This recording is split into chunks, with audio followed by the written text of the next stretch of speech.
धृतराष्ट्र, पांडु और विदुर के जन्म की कहानी। विचित्रवीर्य दो सुंदरी और गुणवती नवयौवनाओं को पाकर इतना कामांध हुआ कि रात दिन विलास में डूबा रहने लगा। फलस्वरूप वह दिन प्रतिदिन दुर्बल होता गया और एक दिन ऐसा आया उसे क्षय रोग ने घेर लिया। वह युवावस्था में ही मर गया। चित्रांगद का तो विवाह ही नहीं हुआ था, अब विचित्रवीर्य भी बिना संतान के मर गया। सत्यवती को पुत्रों के मर जाने का शोक तो था ही, अब उसे शांतनु वंश का अंत होता भी दिखाई देने लगा। वह रात दिन चिंता से घुली जा रही थी। अंत में हार कर उसने भीष्म को बुलाया और अपने मन की पीड़ा उससे कही। सत्यवती ने भीष्म से कहा, बेटा, चित्रांगद और विचित्रवीर्य दोनों बिना संतान ही जाते रहे। तुमने भी विवाह ना करने की प्रतिज्ञा कर रखी है। ऐसी दशा में वंश परंपरा को चलाने वाला कोई नहीं है। आज मैं विवश होकर तुम पर वह बात प्रकट कर रही हूँ जिसे मैं आज तक छिपाए रही। महाराज शांतनु से विवाह पूर्व जब मैं यमुना पर नाव चलाया करती थी तो पिता के आचरण के अनुसार मैंने एक दिन महर्षि पराशर को अपनी नाव में बिठाकर बिना उतराई लिए ही नदी के पार पहुंचा दिया। वे मुझसे बहुत प्रसन्न हुए। फलतः उन्होंने मुझे एक पुत्र प्रदान किया।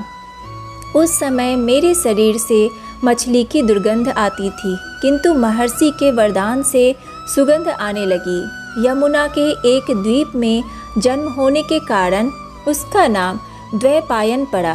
द्वैपायन तुम्हारा ही भाई है। वह बड़ा ज्ञानी और शास्त्रों का जानने वाला है।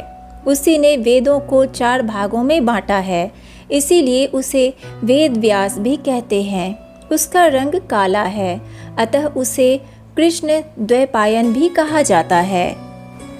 जब वह बड़ा होने पर मुझसे विदा हुआ तो उसने कहा था कि आवश्यकता पड़ने पर तुम मुझे याद करोगी तो मैं आ जाऊंगा। मैं सोचती हूँ इस संकट की घड़ी में क्यों ना उसी का स्मरण करूँ। माता सत्यवती की बात से भीष्म बहुत प्रसन्न हुए और उन्होंने वेद व्यास का स्मरण करने का आग्रह किया। स्मरण करते ही द्वैपायन वेद व्यास सत्यवती के सामने उपस्थित हो गए। सत्यवती ने उनके सामने वंश परंपरा को बनाए रखने की समस्या प्रस्तुत की। सब कुछ सुन समझकर वेद व्यास ने विचित्रवीर्य की दोनों पत्नियों को पुत्र प्रदान करने की स्वीकृति दे दी। उन्होंने कहा कि मेरे रंग रूप और आकार प्रकार की चिंता किए बिना निडर होकर पूरे मनोयोग से यदि अंबिका और अंबालिका मेरी सेवा करेंगी तो उन्हें निश्चय ही पुत्र की प्राप्ति होगी। सत्यवती ने अंबिका और अंबालिका से सारी बातें समझा दी। पहले अंबिका ने आपद्धम के निर्वाह के लिए वेद व्यास की सेवा आरंभ की, किंतु जब एकांत में वेद व्यास समागम के लिए उसके पास आए तो उनके काले रंग और भयानक डील डॉल से घबराकर अंबिका ने आंखें बंद कर ली। वेद व्यास ने क्षुब्ध होकर कहा कि पुत्र तो इसे प्राप्त होगा, परंतु आंखें बंद कर लेने के कारण वह पुत्र जन्म से ही अंधा होगा। जब अंबालिका द्वारा सेवा का अवसर आया तो उसकी अनुपस्थिति में उसकी दासी वेद व्यास के निकट गई। वेद व्यास को इसका पता नहीं था, अतः वे दासी के साथ ही समागम को तैयार हो गए। दासी ने प्रसन्न भाव से वेद व्यास से पुत्र ग्रहण किया। वेद व्यास ने उसे वरदान दिया कि यह पुत्र बहुत धर्मात्मा और ज्ञानवान होगा। सत्यवती को जब यह बात पता चला तो उसने अंबालिका को समझा बुझाकर वेद व्यास के पास भेजा। समागम के समय अंबालिका भय से पीली पड़ गई। महर्षि ने कहा कि इसे जो पुत्र प्राप्त होगा उसका शरीर पीलापन लिए होगा। यथा समय तीनों ने पुत्रों को जन्म दिया। अंबिका से जो पुत्र पैदा हुआ वह जन्मांध था, उसका नाम धृतराष्ट्र रखा गया। अंबालिका से उत्पन्न पुत्र पीले रंग का था, उसे पांडु रोग यानी कि पीलिया था, अतः उसका नाम पांडु रखा गया।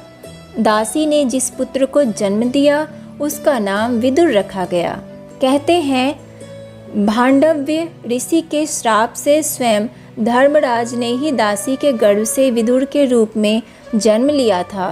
विदुर धर्म, शास्त्र और विद्वता में अद्वितीय थे। राग द्वेष उन्हें छू भी नहीं गया था।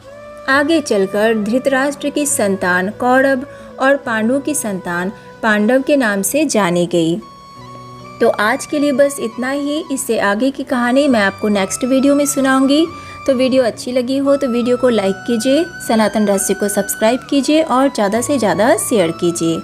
राधे राधे।